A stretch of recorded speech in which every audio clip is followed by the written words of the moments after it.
एक टॉपिक हमारा C plus plus में छूट गया था, या फिर छूट गया था, या फिर ये कहो कि वो हमारे सिलेबस में नहीं है।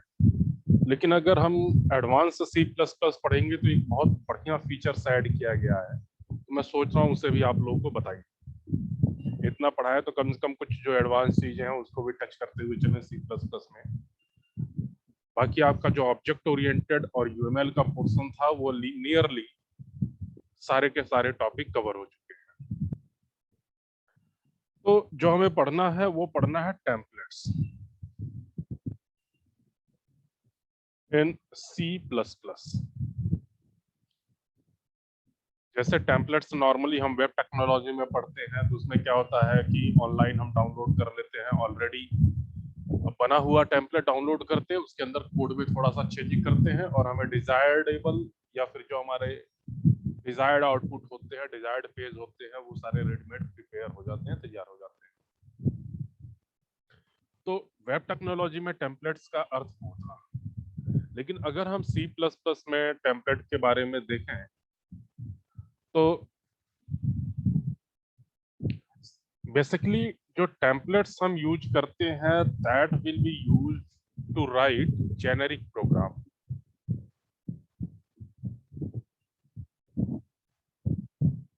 मतलब क्या कि अगर हम एक सिंगल फंक्शन क्रिएट कर रहे हैं या फिर एक सिंगल क्लास क्रिएट कर रहे हैं, तो उस सिंगल फंक्शन या सिंगल क्लास से we can work with different types of data, और we can work with a different data types using the same class or the same function। और basically ये टेम्पलेट हम यूज करते हैं जब हमारे पास बहुत बड़ा प्रोजेक्ट होता है, जहाँ पे हमें बार बार क्लास क्रिएट करना पड़ता है। सिंगल 2-4 लाइन, 10 लाइन, 100-200 लाइन के प्रोग्राम में हम टेम्पलेट यूज नहीं करते। It is basically used when we are working on a large code based program। तो अगर हम एक लार्ज प्रोजेक्ट पे काम कर रहे हैं तो हमारा मेन एम यही होगा कि किस तरीके से कोड को हम छोटा बनाएं। और कोड को छोटा बनाने का बस एक ही तरीका है कि कोड को रीयूज करें, और उस कोड को हम फ्लेक्सिबल इस तरीके से बनाएं कि इन फ्यूचर कभी भी हमें चेंज करना पड़े तो हमें थोड़ा सा पोर्शन चेंज करना पड़े, थोड़ा सा कोड चेंज करना पड़े, इन कंपेयर कि हमें सारे के सारे कोड चेंज करने पड़े। ठीक है। सो साफ साफ लहजों में हम ये कह सकते हैं कि we can create a single function. यहाँ पे लिख देता हूं, we can create a single function और a class work with different data types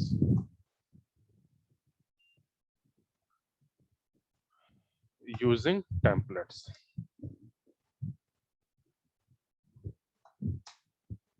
और सेकंड थिंग हम ये कह सकते हैं, basically we use template in large code base for the purpose of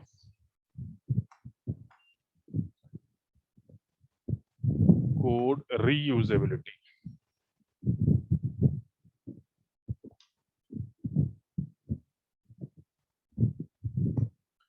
and flexibility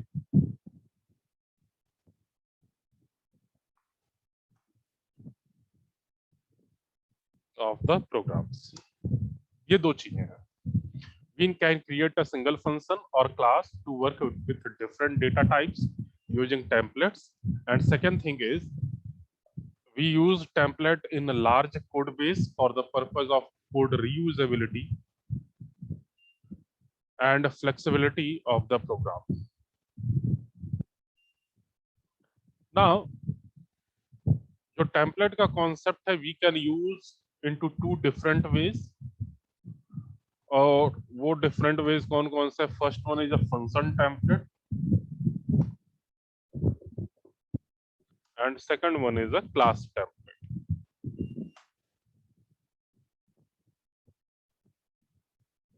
तो ये हमारे दो कॉन्सेप्ट हैं टेम्पलेट के। तो एक एक करके देखते हैं हम और समझने की कोशिश करते हैं।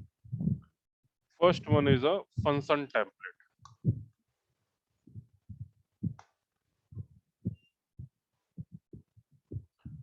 फंक्शन टेम्पलेट्स में क्या होता है? तो ये वर्क करेगा एक नॉर्मल टेम्पलेट नॉर्मल फंक्शन की तरीके से। पूरा का पूरा प्रोसेस हमारा फंक्शन का के तरीके से ही होगा, बस थोड़ा बहुत डिफरेंस है। तो डिफरेंस ये है कि a single function template can work with different data types at once. Means एक ही बार में we can work with the different data types, but a single normal function can work only with one set of data types. तो पहला difference तो ये है।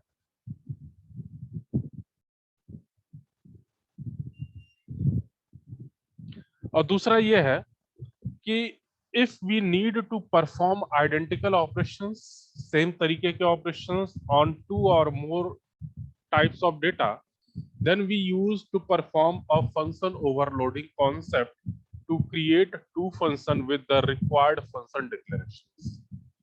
लेकिन अगर हम फंक्शन टेम्पलेट यूज कर रहे हैं तो हमें ये करने की जरूरत नहीं। तो इसीलिए ये एक बेटर अप्रोच होता है कि we use a function template because we can perform the same task writing less and maintain less code.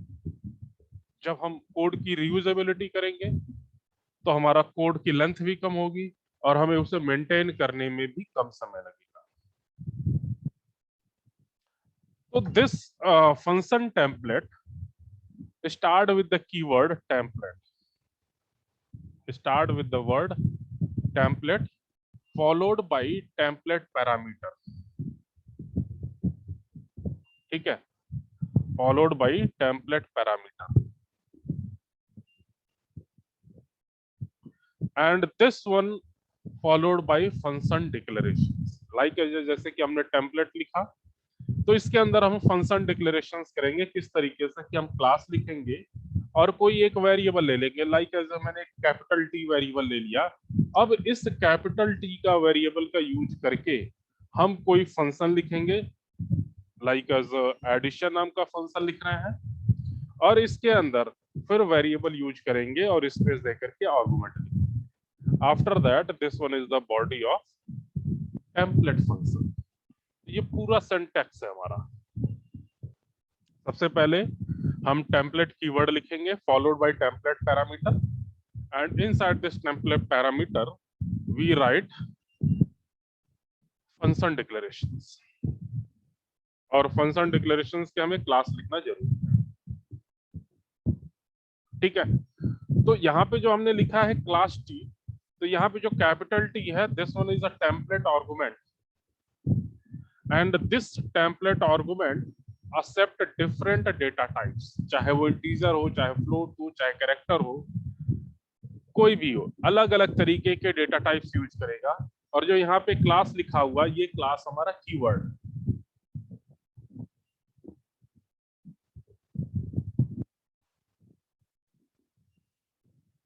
ठीक है, अब एक फ्लेक्सिबिलिटी हमारे पास यहाँ पे है कि जो हमने ये क्लास लिखा हुआ है दिस कीवर्ड, तो इसकी जगह पे हम टाइप नेम भी लिख सकते हैं।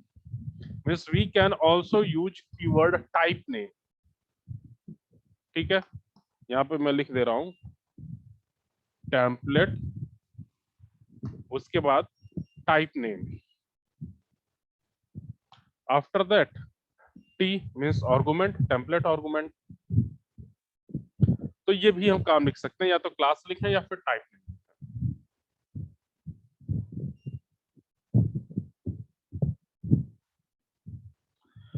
उसके बाद आता है कि जो हमने एक फंक्शन बनाया यहाँ पे ऐड नाम का, और उसके अंदर हमने टेम्पलेट आर्गुमेंट टी डाला हुआ है। तो जब इस लाइन पे आएगा, इस लाइन पे जैसे ही कंपाइलर आएगा, then compiler generate a new version of addition, means add function for the given data type, जो भी हम डेटा टाइप देंगे। ठीक, जैसे अब इसी सिंटैक्स का यूज करके हम एक प्रोग्राम बना रहे हैं,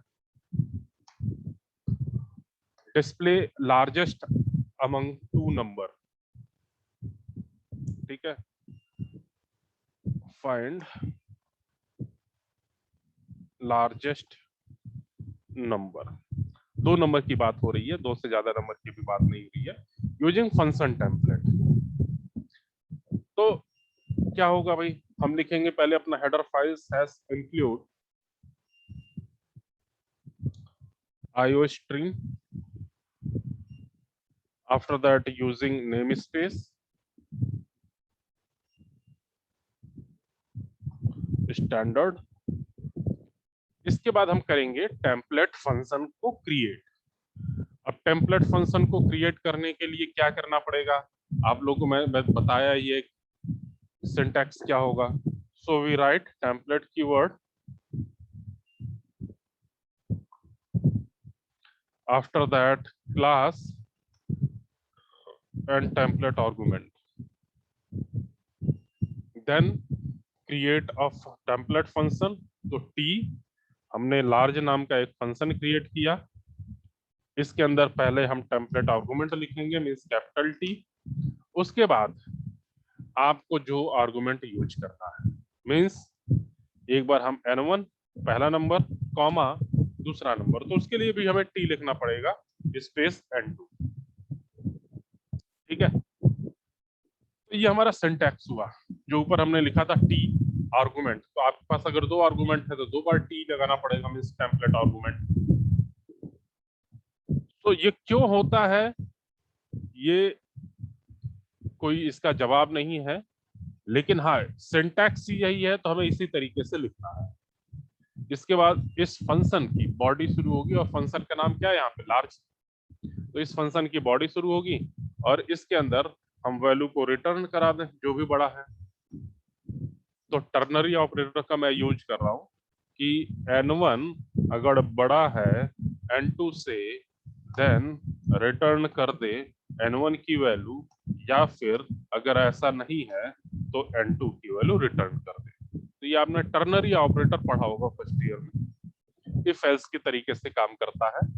तो इसको हम इफ एल्स में करेंगे, वही ब्रेक हो जाएगा, if n1 greater than n2, then print n1 else n2। तो ये हमारा टर्नरी ऑपरेटर है। ठीक है,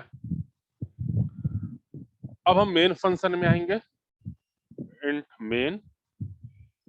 और इस मेन फंक्शन के अंदर हमने दो वेरिएबल लिए, मान लीजिए इंट i1 और i2, दो नंबर लिया, ये इंटीजर टाइप का हुआ।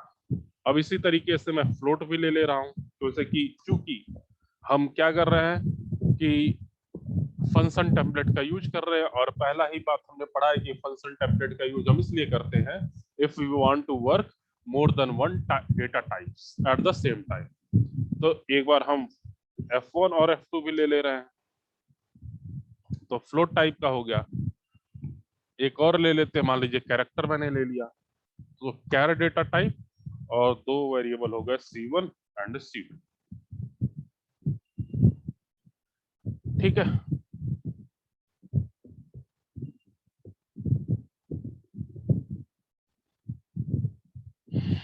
अब पूरी वही कहानी जो आप पुराना करते हैं, C out enter two number,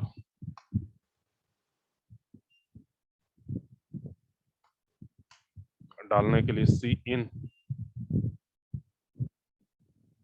insertion operator value of i1, again insertion operator value of i2, और इन दोनों में जो बड़ा हो उसकी वैल्यू को प्रिंट कर दो। तो सी आउट, कौन सा फंक्शन लिया आपने, लार्ज नाम का फंक्शन लिया हुआ है, तो हम इसी के अंदर लार्ज नाम के फंक्शन को रन कर दे रहे हैं, I1, I2। ठीक है, तो यहां से वैल्यू हमारा बता देगा। उसी तरीके से आप फ्लोट वाला भी डाल दीजिए, C out enter two float number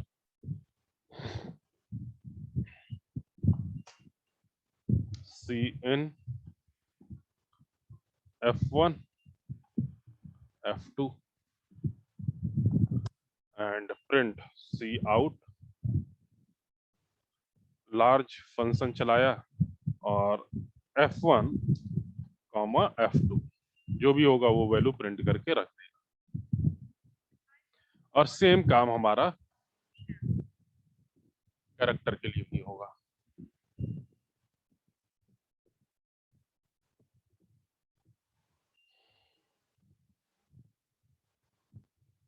enter two character.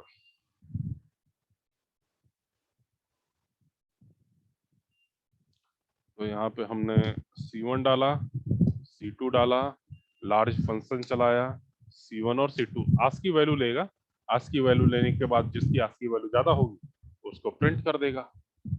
ठीक है, क्योंकि यहाँ पे हमने रिटर्न टाइप इंटीजर लिया हुआ है, so we return any integer value. Int sorry return 0।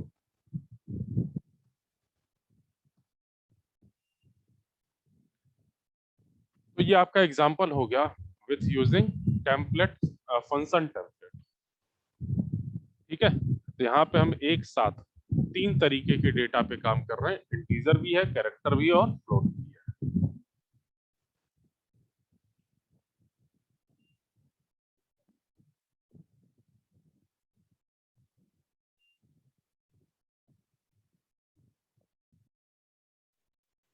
आप लोग कोशिश करिएगा प्रोग्राम बनाने का कि swap data using function template.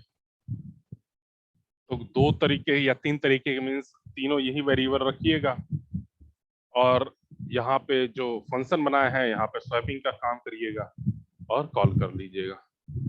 तो ये हमारा एग्जांपल हुआ फंक्शन टेम्पलेट का।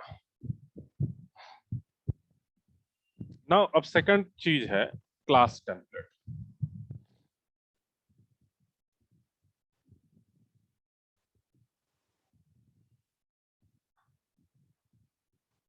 क्लास टेम्पलेट, और इस क्लास टेम्पलेट को हम लोग अगले लेक्चर में देखेंगे।